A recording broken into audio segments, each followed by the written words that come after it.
जय हिंद। नमस्कार दोस्तों, मैं धर्मराज कुमार अपने YouTube चैनल जीएस से प्रारंभ जीएसबी धर्म में आपका स्वागत करता हूं। दोस्तों, आज का जो हमारा टॉपिक है वो आधुनिक भारतीय इतिहास का सिख और अंग्रेज के बीच जो संबंध है दोस्तों, उस पर आज हम चर्चा करेंगे। आज आपको पूरी कहानी बताएंगे कि सिख और अंग्रेजों के बीच कैसे संबंध थे, उनके बीच संघर्ष का कारण क्या बनता है, सभी चीज़ों पर बात करेंगे। इसमें दोस्तों हम लोग आंग्ल सिख युद्ध के बारे में बात करेंगे। इसमें दोस्तों हम लोग दो आंग्ल सिख युद्ध के बारे में चर्चा करेंगे। जो सिख धर्म है दोस्तों, सिख धर्म के बारे में आपको हम पढ़ाएंगे मध्यकालीन इतिहास में, जिसमें सिख धर्म की कैसे उदय हुआ, उनके 10 गुरुओं के बारे में बताएंगे। यहाँ पर दोस्तों हम बात करेंगे सिख और सिर्फ अंग्रेज के बारे में। तो सिख अंग्रेज की शुरुआत कहाँ से करेंगे हम? तो गुरु गोविंद सिंह की मृत्यु के बाद दोस्तों सिख धर्म का कैसा स्थिति परिस्थिति रहता है उस पर हम बात करेंगे कि जब गुरु गोविंद सिंह की मृत्यु होती है तो सिख धर्म या सिख की बात करें वो किनके नेतृत्व में आगे बढ़ते हैं, उस पर हम चर्चा करेंगे।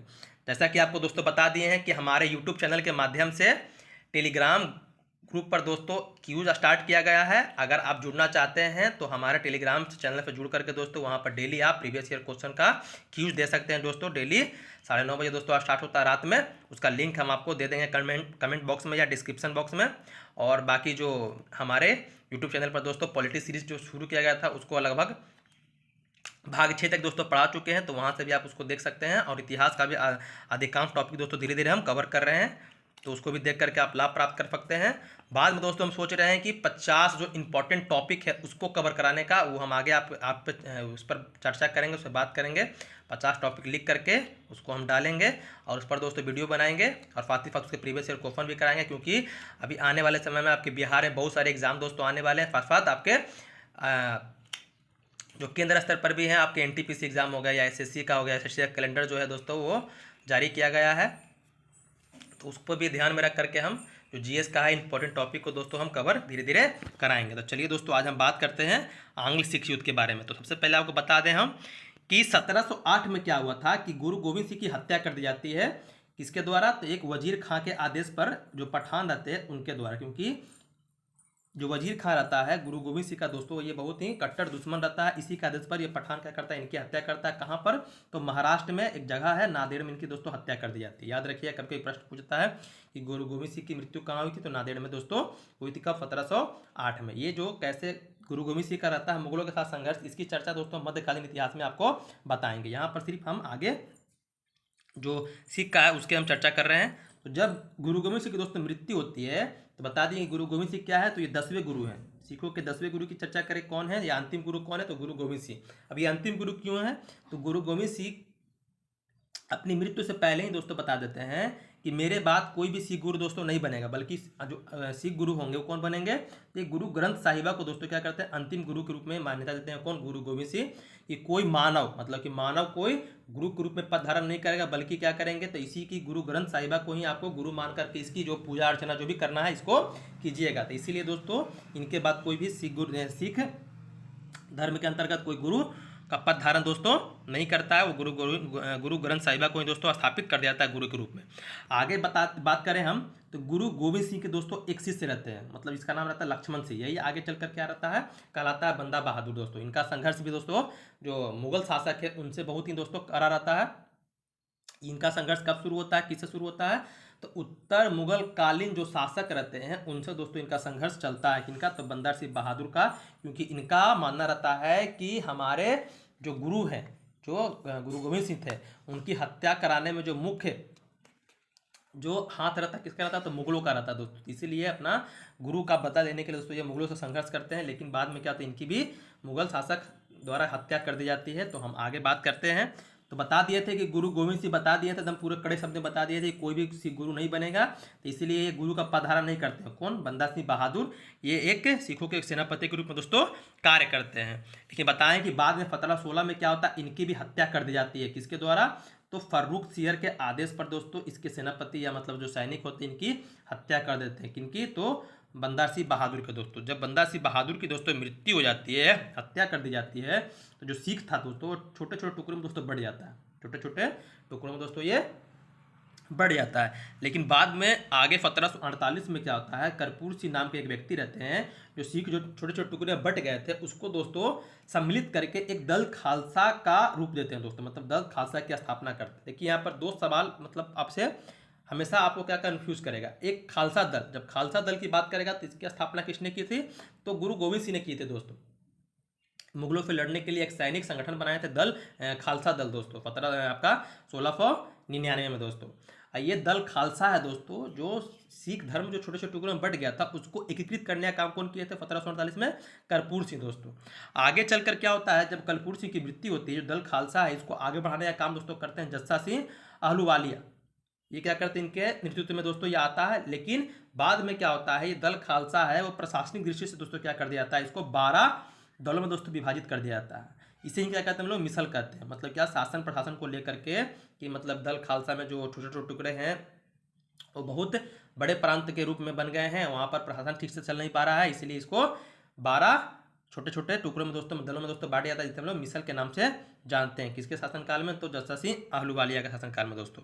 आगे हम बात करते हैं, जो आपका मिसल बना था, सिखों के जो मिसल बने थे, कौन कौन उसके संस्थापक थे उसके बारे में बात करें। कौन कौन से मिसल थे, तो बता दिए कुल कितने, 12 मिसल का दोस्तों ये बांटा गया था। पहला है आपका दोस्तों सिंहपुरिया मिसल, इसके संस्थापक थे नवाब कर्पूर सिंह। दूसरा आहलूवालिया मिसल, जिसके संस्थापक बता दीजिए जस्सा सिंह। रामगढ़िया मिसल, जस्सा सिंह रामगढ़िया। फुलकिया मिसल, फूल सिंह। कहनिया मिसल, जयसिंह। उसके बाद नकाई मिसल, हीरा सिंह आपका हो गया। शहीद मिसल, बाबा दीप सिंह। भंगी मिसल आपके हो गए हरि सिंह, भंगी मिसल हरि सिंह। और शुक्रचकिया मिसल आपके चरित सिंह। उसके बाद आपका है निशान वालिया मिसल, सरदार संगत सिंह। करोड़ सिंधिया मिसल, भगेल सिंह। और उले वालिया मिसल, गुलाब सिंह। इसमें दोस्तों आपका जो इंपॉर्टेंट है, जो आपके एग्जाम के पॉइंट ऑफ व्यू से ये याद रखिएगा, आपका आहलूवालिया मिसल, जिसके शासनकाल में ये मिसल बना था। और दोस्तों उसके बाद भंगी मिसल और ये शुक्रचकिया आपका बहुत इंपॉर्टेंट है, क्योंकि आगे जो आपका हम सिख धर्म को आगे बढ़ाने का काम करेंगे, जो आंग्ल सिख युद्ध होता है वो किस मिसल द्वारा किया जाता है, तो ये शुक्रचकिया मिसल के ही दोस्तों रहते हैं। कौन, महाराजा रणजीत सिंह। और उन्हीं के दोस्तों आगे जो उत्तराधिकारी बनते हैं, जो भी बने आगे उन पर चर्चा करेंगे हम, तो वो शुक्रचकिया मिसल के ही होते हैं। तो यहाँ पर ये भी याद रखिएगा, शुक्रचकिया मिसल के संस्थापक कौन रहते हैं, तो चरत सिंह। ये क्या रहते हैं, महाराजा रणजीत सिंह के दोस्तों दादा रहते हैं। कौन रहते हैं, महाराजा रणजीत सिंह के दादा रहते हैं, जो शुक्रचकिया मिसल के संस्थापक रहते हैं दोस्तों। महाराजा रणजीत सिंह का जो संबंध रहता है दोस्तों, वो शुक्रचकिया मिसल से रहता है। कभी कभी सवाल ये आपसे पूछ देता है। तो ये 12 मिसल के बारे में चर्चा कर दिए दोस्तों। अब बात करते हैं महाराजा रणजीत सिंह के बारे में दोस्तों। महाराजा रणजीत सिंह दोस्तों के बारे में आपको बता दें कि जब तक महाराजा रणजीत सिंह के हाथ में सिखों की बागडोर रहती है, तब तक दोस्तों अंग्रेजों की तनिक भी दोस्तों हिम्मत नहीं होती है कि वो दोस्तों पंजाब पर या सिख पर दोस्तों आक्रमण करें। वो हमेशा भयभीत रहते हैं, किससे, रणजीत सिंह से। मतलब इनके ताकत से दोस्तों वो परिचित रहते हैं, क्योंकि रणजीत सिंह को हरा पाना दोस्तों उनके बस की बात नहीं रहती है दोस्तों। और उनका दोस्तों एक अलग आपका सोच भी रहता है कि क्यों हम महाराजा रणजीत सिंह से युद्ध नहीं करें, क्योंकि आगे विश्व स्तर पर हम बात करेंगे कि विश्व स्तर पर दोस्तों नेपोलियन का वर्चस्व धीरे धीरे बढ़ रहा था, उसको रोकने का भी मतलब उपाय सोचे हुए थे कौन, अंग्रेज। इसलिए वो रणजीत सिंह से दोस्तों युद्ध करना पसंद नहीं करते। आगे हम बात करेंगे। तो थोड़ा सा बता दें हमको इनके परिचय के बारे में। इनका जन्म हुआ था दोस्तों 1780 में। किनका, तो महाराजा रणजीत सिंह का। इनके पिता थे महासिंह, जो चरत सिंह के बेटे थे। इनका मिसल दोस्तों शुक्रचकिया मिसल से संबंधित है ये। आगे बात करें हम, तो पंजाब में सिख राज्य के वास्तविक संस्थापक की बात करें तो ये महाराजा रणजीत सिंह दोस्तों थे। सिख धर्म दोस्तों अलग है, सिख राज्य अलग है, याद रखिएगा। सिख धर्म के संस्थापक बोलेंगे तो वहाँ पर गुरु नानक जी आ जाएंगे, लेकिन सिख राज्य के या सिख साम्राज्य की बात करेगा तो कौन आ जाएंगे, महाराजा रणजीत सिंह। ये सिखों के पहले सार्वभौमिक शासक थे दोस्तों, जिन्होंने पंजाब के एक बड़े क्षेत्र पर अधिकार करके, इनका देखिए साम्राज्य कहाँ तक विस्तार था, मुल्तान, पेशावर, कश्मीर, लद्दाख तक अपने राज्य का विस्तार दोस्तों इन्होंने किया गया, मतलब कर रखे हुए थे। आगे बात करते हैं महाराजा रणजीत सिंह की जो उपलब्धि थी। तो सबसे पहले हम बात करेंगे 1757 में दोस्तों क्या होता है, काबुल के शासक रहते हैं कौन, जमान शाह। वो दोस्तों क्या करते हैं, अपने साम्राज्य विस्तार के उद्देश्य से दोस्तों पंजाब पर दोस्तों आक्रमण करते हैं। लेकिन पंजाब पर अधिकार किनका है, तो महाराजा रणजीत सिंह का। जब दोस्तों ये आक्रमण करते हैं तो दोनों के बीच में दोस्तों युद्ध होता है, लेकिन इस युद्ध में जमान शाह की दोस्तों क्या होती है, दोस्तों हार होती है। किनकी हार होती है, जमान शाह की। जब दोस्तों ये हार से मतलब पराजय होकर के वापस जब ये जाते हैं कहाँ, अफगानिस्तान लौटते हैं, तो 1798 में दोस्तों क्या करते हैं, ये वापस अपना पंजाब से आक्रमण जब करते हैं, आक्रमण करने के बाद वहाँ पराजय होती है। पराजय के बाद जब ये वापस जाते हैं दोस्तों, तो इनकी जो तोपें होती है कुछ, वो क्या चीनाब नदी में गिर जाती है। चीनाब नदी में इनकी तोपें दोस्तों गिर जाती है। तो ये तोपों को दोस्तों उनके पास भिजवाने का काम कौन करते हैं, तो महाराजा रंजीत सिंह। महाराजा रंजीत सिंह क्या करते हैं, जो चीनाब नदी में दोस्तों तोप गिरा था तो उसको निकाल कर वो जमान शाह के पास दोस्तों भेज देते हैं, जिससे जमान शाह क्या होता है, बहुत ही महाराजा रंजीत सिंह की इस कार्य से बहुत दोस्तों खुश होता है। खुश होकर के वो दे देते हैं परमिशन कि क्या, कि आप लाहौर पर आकर मतलब कि अधिकार कर सकते हैं, आपको हम लाहौर पर अधिकार करने की अनुमति देते हैं, आपको जब इच्छा हो आप उस पर अधिकार करके आपको जो करना अपना करते रहिएगा, हमसे कोई इसको मतलब नहीं है। तो जैसा ही मतलब उसको मिल गया परमिशन, मान लीजिए कि ये लाहौर जो क्षेत्र था वो मतलब कि अफगानों के अंडर में था।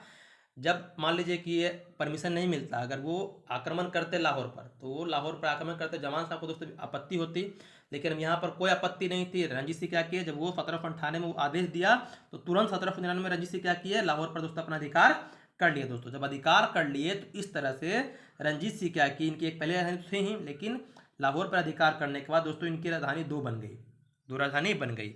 एक आप याद रखिएगा धार्मिक राजधानी के रूप में, धार्मिक राजधानी बोलेगा तो अमृतसर, और राजनीतिक राजधानी या प्रशासनिक बोल देगा तो लाहौर, याद रखिएगा। प्रश्न आपसे साफ साफ पूछ देगा कि महाराजा रंजीत सिंह की जो प्रशासनिक राजधानी या राजनीतिक राजधानी कहाँ थी, तो लाहौर थी, और धार्मिक राजधानी कहाँ थी, तो अमृतसर थी दोस्तों। अब बात करते हैं दोस्तों हम लोग अमृतसर की संधि के बारे में। अब यहाँ से अंग्रेजों की दोस्तों एंट्री होनी शुरू होगी। तो किसके बारे में बात करेंगे हम, तो यहाँ पर बात करेंगे अमृतसर की संधि 1809। तो ये अमृतसर की संधि क्या थी, तो सबसे पहले बताते हैं कि जो अमृतसर की संधि थी दोस्तों, इसका तो तत्कालिक कारण था वो भारत में नहीं था दोस्तों, ये भारत से बाहर था। भारत से बाहर क्या था, तो ये फ्रांस और जो रूस थे, फ्रांस और जो रूस थे वो 1807 में क्या करते हैं, तिलसित की संधि करते हैं दोस्तों। तिलसित की संधि क्या था भाई, तो ये तिलसित की संधि था दोस्तों, कि संधि करने के फलस्वरूप इनका मतलब सोच रहता है कि क्या करेंगे कि हम जमीन मतलब कि स्थल मार्ग से होते हुए भारत पर क्या करेंगे, अपना अधिकार क्षेत्र को बढ़ाएंगे, मतलब अधिकार करेंगे। कौन, रूस और फ्रांस। इस समय जो फ्रांस का शासक दोस्तों नेपोलियन था, 1807 की बात कर रहे हैं, 1807 की। तो ये बहुत ही मजबूत शक्ति के रूप में था। तो ये दोनों संधि करके दोनों मिलकर भारत पर जमीनी मार्ग के जरिए आक्रमण करने की दोस्तों सोच बनाते हैं। आपको बता दें कि अंग्रेजों को टेंशन क्यों हो रहा है कि ये दोनों संधि कर लिए हैं, तो ये आक्रमण करने के पीछे लगे हुए हैं। तो अंग्रेजों को टेंशन इसलिए दोस्तों हो रहा है क्योंकि अब तक बता दें कि 1809 तक जो अंग्रेज थे वो भारत में प्लासी की लड़ाई लड़ चुके हैं, बक्सर की लड़ाई लड़ चुके हैं, मैसूर को हरा चुके हैं, फाफत मराठों पर दोस्तों अपना अधिकार कर लिए, मतलब इतने बड़े क्षेत्रों पर दोस्तों अपना अधिकार वो कर रखे हैं। अब मान लीजिए फ्रांस और रूस आक्रमण करते हैं और उनके प्रांतों पर दोस्तों क्या करते हैं, आक्रमण करके उनसे वो प्रांत को अपने अधिकार में लेते हैं, तो अंग्रेजों को दोस्तों तो हानि होगा, लॉस होगा। तो यही सोच करके वो क्या करते हैं, जाते हैं किनके पास, तो जाते हैं दोस्तों रंजीत सिंह के पास। क्योंकि रंजीत सिंह के बारे में बता दें कि जब आप भारत का नक्शा देखिएगा, आपको बताते हैं, जब भारत का नक्शा आप देखिएगा तो ये वाला जो पश्चिमोत्तर भारत है दोस्तों, यहीं पर क्या था, महाराजा रंजीत सिंह का दोस्तों अपना शासन प्रशासन दोस्तों चला रहे थे। तो अंग्रेजों को लगा कि अगर इनसे हम अपना समझौता कर लेते हैं तो जब भी फ्रांस और आपका ये रूस आएगा तो इसी रास्ते से आएगा, और इसी रास्ते से जब आएगा तो यहाँ पर मुकाबला किससे करना पड़ेगा, तो रंजीत सिंह से मुकाबला करने के बाद ही दोस्तों एंट्री करेंगे, और रंजीत सिंह को हरा पाना उनके बस की बात नहीं है, ऐसा ये सोच इनका था। तो ये दोस्तों अंग्रेजों का था। इसीलिए 1807 में क्या करते, अंग्रेज एक संधि प्रस्ताव भेजते हैं इनके पास, तो महाराजा रंजीत सिंह के पास। संधि प्रस्ताव में क्या होता है, तो संधि प्रस्ताव में कहते हैं कि सर अगर आप पर कोई आक्रमण करता है तो अंग्रेज आपकी मदद करेंगे, लेकिन कभी अंग्रेजों पर दोस्तों आक्रमण होता है तो आप हमारी मदद कीजिएगा। ये संधि प्रस्ताव में दोस्तों ये बात होता है। इसके साथ साथ ये भी कहा जाता है कि जो सतलज नदी का जो पश्चिमी क्षेत्र होगा वो जो रंजीत सिंह के शासन में रहेगा। मतलब कि मान लीजिए कि ये भारत है, भारत से मान लीजिए सतलज नदी गुजर रहा है, तो जो पश्चिमी क्षेत्र मान लीजिए ये वाला जो प्रांत है वो क्या होगा, वो रंजीत सिंह के शासनकाल मतलब कि शासन प्रशासन में होगा, और जो पूर्वी क्षेत्र होगा वो उस पर किसका अधिकार होगा, अंग्रेजों का। मतलब ये बाउंड्री बन गया, कौन, सतलज नदी बाउंड्री बन गया किनके बीच में, तो रंजीत सिंह और अंग्रेज के बीच का जो मतलब कि जो भी उनका साम्राज्य था उनके बीच का दोस्तों। अब दोस्तों आगे बात करते हैं, अब अमृतसर की संधि पे ही बात हम कर रहे हैं। तो जब प्रस्ताव भेजता है तो प्रस्ताव को दोस्तों स्वीकार करने के लिए क्या करते हैं, रंजीत सिंह दो शर्त रखते हैं, किसके समक्ष, अंग्रेजों के समक्ष। शर्त क्या था दोस्तों, तो शर्त थोड़ा देख लेते हैं। तो शर्त में था, रंजीत सिंह कहे अंग्रेजों को कि शर्त ठीक है जो आप कह रहे हैं वो हम मानेंगे, लेकिन हमारी भी दो शर्त है। क्या है भाई, तो जब कभी अफगान और सिखों में लड़ाई होगी, मान लीजिए कभी भी भविष्य में लड़ाई होता है तो आप हमसे वादा कीजिए, प्रॉमिस कीजिए कि आप दखल अंदाजी नहीं कीजिएगा। ये पहला उनका शर्त था, किनका? तो रणजीत सिंह का। दूसरा शर्त था कि अंग्रेज को सतलुज नदी का जो मालवा का क्षेत्र है वो रणजीत सिंह का मानना होगा, मतलब कि जो सतलुज नदी का जो मालवा क्षेत्र है वो उस पर अधिकार किसका होगा? तो उस पर सिखों का, मतलब रणजीत सिंह का अधिकार होगा। ये शर्त रखे। तब रणजीत सिंह की ये शर्त अंग्रेज दोस्तों नहीं मानते हैं। अब शर्त दो रखे थे, लेकिन अंग्रेज सिंह जो महाराजा रणजीत सिंह का जो शर्त था ये स्वीकार्य नहीं था। किसको दोस्तों? तो अंग्रेजों को। तो जब अंग्रेज को स्वीकार नहीं था तो एक साल बाद जो 1807 में जो प्रस्ताव रखे थे उसके एक साल बाद 1808 में क्या करते हैं, रणजीत सिंह जो मालवा वाला क्षेत्र था दोस्तों उस पर अधिकार करने की कोशिश करते हैं, लेकिन अंग्रेज के हस्तक्षेप से दोस्तों सफल नहीं हो पाते हैं। जब सफल नहीं हो पाए तो अंततः क्या होता है, 1809 में दोस्तों अंग्रेज और महाराजा रणजीत सिंह के बीच में क्या दोस्तों, अमृतसर की संधि दोस्तों हो जाती है। अब इतना सब हो गया तो उसके बाद संधि दोस्तों हो जाती है। संधि करने के लिए कौन आता है? तो संधि करने के लिए अंग्रेज का, मतलब कंपनी की तरफ से दोस्तों उनका प्रतिनिधि आता है चार्ल्स मेटकॉफ। चार्ल्स मेटकॉफ इधर से कौन रहते हैं? तो इधर से रहते हैं महाराजा रणजीत से दोस्तों। दोनों के बीच में क्या हुआ? अमृतसर की संधि। कब हुआ? तो 1809 में, याद रखिएगा, 1809 में दोस्तों होता है अमृतसर की संधि।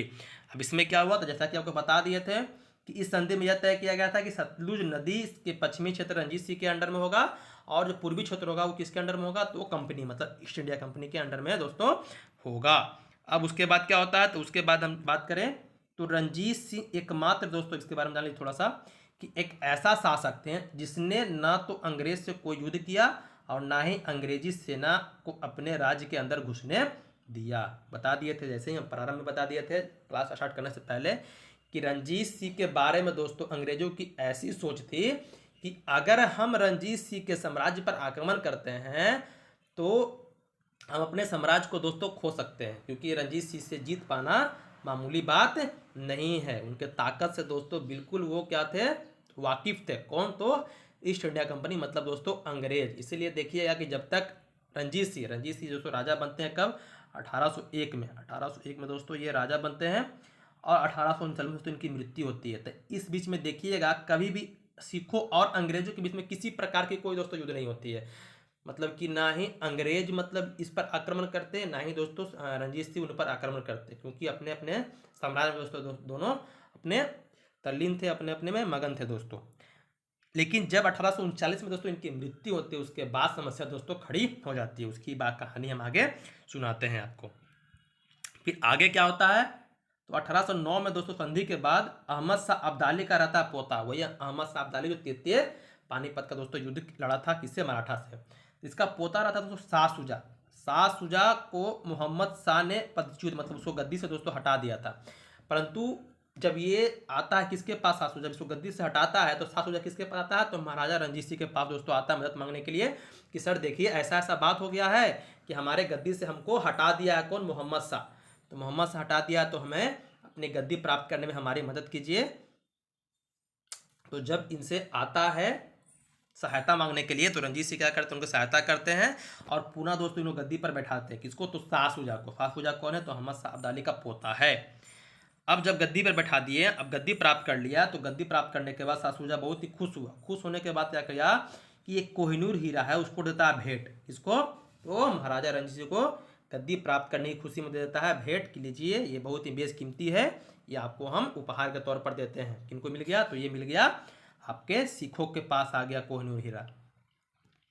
उसके बाद एक नोट याद रखिएगा कि महाराजा रणजीत सिंह को शेर ए पंजाब के दोस्तों के नाम से जानते हैं, मतलब शेर ए पंजाब के नाम से भी जाना था, मतलब इनकी उपाधि थी शेर ए पंजाब। किसने कहा था? तो महाराजा रणजीत सिंह को दोस्तों कहा जाता है। एक फ्रांसीसी पर्यटक थे जिनका नाम था विक्टर जैकोमांट। विक्टर जैकोमांट का कहना था कि रणजीत सिंह थे, मतलब इनके कंपेयर किए थे किसे? नेपोलियन बोनापार्ट से। नेपोलियन बोनापार्ट से। किसका? तो वो महाराजा रणजीत सिंह की तुलना किए थे किससे? तो नेपोलियन बोनापार्ट से। कभी कभी प्रश्न पूछ देता है, नाम से ही पूछ देगा आपसे, या सिख धर्म को लेकर सिख से पूछ देगा। आगे बात करते हैं हम। अब क्या होता है कि 27 जून 1839 में महाराजा रणजीत सिंह के दोस्तों मृत्यु हो जाती है। कहाँ पर? क्योंकि जो राजधानी रहती है, राजनीतिक राजधानी लाहौर में, वहीं पर इनकी मृत्यु होती है, वहीं पर इनको दफना दिया था, मतलब कब्र यहीं पर होता दोस्तों होता है। अब जब दोस्तों इनकी मृत्यु हुई तो मृत्यु के बाद अब मौका किनको मिल गया, अंग्रेजों को। दोस्तों अब समझ गए कि अब रणजीत सिंह तो नहीं है, अब रणजीत सिंह नहीं है, तो अगला जो दोस्तों बनते हैं इनके उत्तराधिकारी जो भी आते हैं वो दोस्तों उतने योग्य नहीं होते हैं, मतलब उनमें प्रशासन को ठीक तरीके से चलाने की दोस्त क्षमता नहीं होती है। यही कारण होता है कि अंग्रेज सिखों के मामले में दोस्तों हस्तक्षेप करना शुरू करते हैं, क्योंकि वो इससे समझ जाते हैं कि रणजीत सिंह की तरह कोई जो शासक, मतलब कि अगला जो इनका उत्तराधिकारी है उनमें इतना योग्यता नहीं है कि वो हमसे युद्ध लड़ सके, हमारा सामना कर सके। तो सबसे पहले जब रणजीत सिंह की मृत्यु होती है तो इनका उत्तराधिकारी कौन बनता है, पहला तो खड़क सिंह 1839 में। कभी कभी पूछ जाता है कि महाराजा रणजीत सिंह के बाद उनका उत्तराधिकारी कौन बना था, तो खड़क सिंह इनका पुत्र था, सबसे बड़ा पुत्र था किनका, तो महाराजा रणजीत सिंह का। ये गद्दी पर दोस्तों बैठता है ज्येष्ठ पुत्र खड़क सिंह। उनके शासनकाल में वास्तविक जो सत्ता रहती है वजीर जो डोगरा सरदार ध्यान सिंह के हाथ में रहते हैं। जैसा कि बता दिए हम कि रणजीत सिंह के बाद जो भी उत्तराधिकारी बनते हैं सिखों के, उनमें उतनी योग्यता नहीं होती है कि वो सिख के प्रशासनिक व्यवस्था को ठीक तरीके से चला सके, मतलब ये उतने योग्य नहीं होते।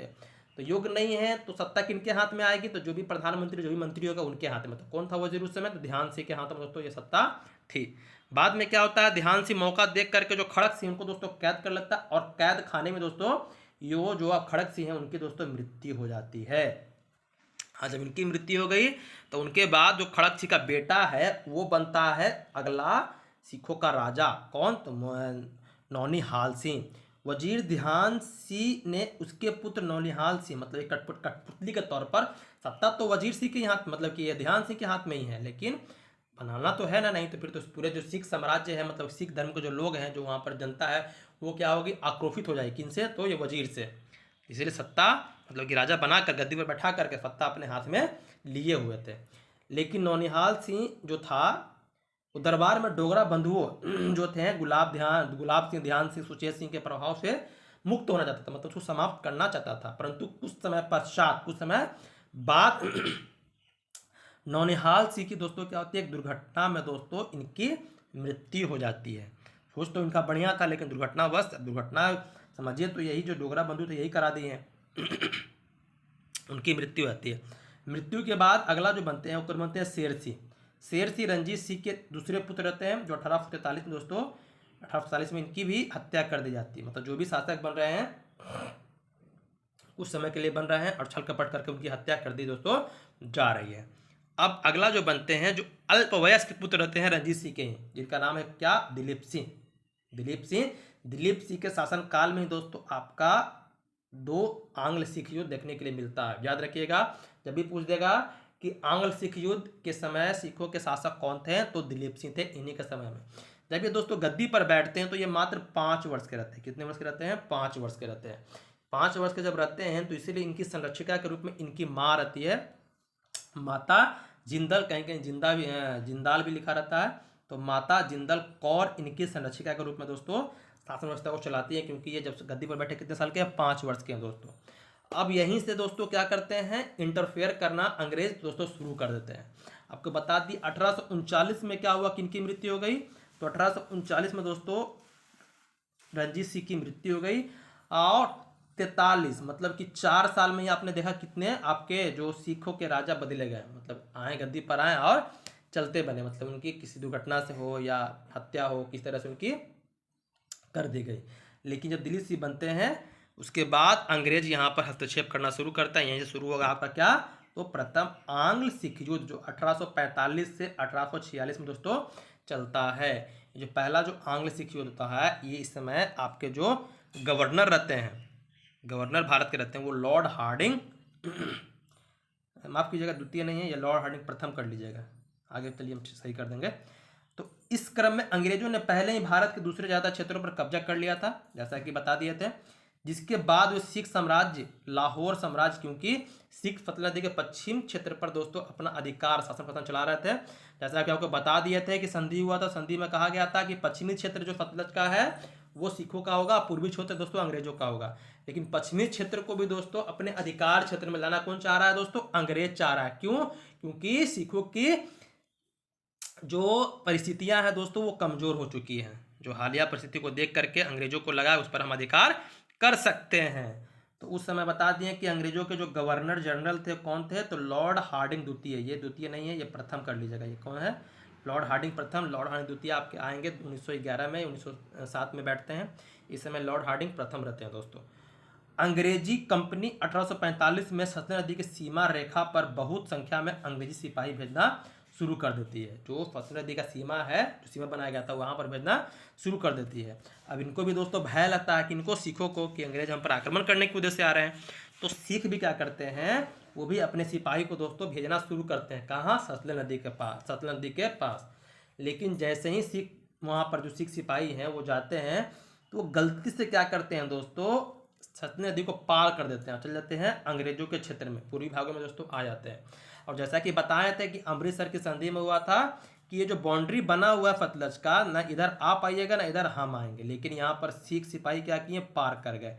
अब इसी का दोस्तों मौका मिल गया किनको, अंग्रेजों को सवाल उठाने का। इसी का दोस्तों मौका लेकर के वो क्या करते हैं, युद्ध दोस्तों शुरू कर देते हैं। कौन? तो अंग्रेज। अब इस युद्ध में मतलब कि जो प्रथम आंग्ल सिख युद्ध दोस्तों, इसमें अब 4 युद्ध होता है। कितने युद्ध होते हैं? 4। कौन कौन सा? तो मुदगी का युद्ध 1845 में, फिरोजपुर का युद्ध 1845 में, उसके बाद आपका होता अलीवाल का युद्ध दोस्तों, ये होता 1846 में, और सुबराव का युद्ध होता 1846 में। सबसे दोस्तों खास बात क्या होती है कि इन चारों युद्ध में दोस्तों अंग्रेज क्या करते हैं, सिखों को दोस्तों पराजित करते हैं। मतलब कि सिख सेना इन चारों युद्ध में दोस्तों हार जाती है। अब हार गई तो संधि होगा, संधि होगा। संधि होता है कौन सी संधि? तो लाहौर की संधि। कौन संधि होती है? लाहौर की संधि। कब? तो 9 मार्च 1846, याद रखिएगा, लाहौर की संधि। अब ये संधि किसके साथ होगा? तो उस समय शासक कौन है? तो शासक है आपका दिलीप सिंह। कौन है? दिलीप सिंह। अब दिलीप सिंह के साथ संधि होता है, संधि में कौन कौन सी बातें भी ध्यान रखना है हमें। तो संधि में होता है कि दिलीप सिंह को रानी जिंदल की संरचना में राजा स्वीकार किया गया। मतलब कि राजा आप रहिएगा और आपकी संरक्षिका कौन रहेंगी? तो रानी जिंदल रहेंगी। सतलज के पूरब के प्रदेश व जलंधर के द्वाब क्षेत्र पर अंग्रेजों का आधिपत्य होगा। मतलब कि जो पूर्वी क्षेत्र है वो तो अधिकार है ही सतलज का, और जो जलंधर का प्रांत है वो भी हमारा होगा। लाहौर दरबार पर 1.5 करोड़ का जुर्माना लगाया गया। ये सब अंग्रेज क्या कर उस पर थोप रहे हैं। फिर 50 लाख रुपए नकद एवं 1 करोड़ के बदले कश्मीर गुलाब सिंह के हाथों बेच दिया गया।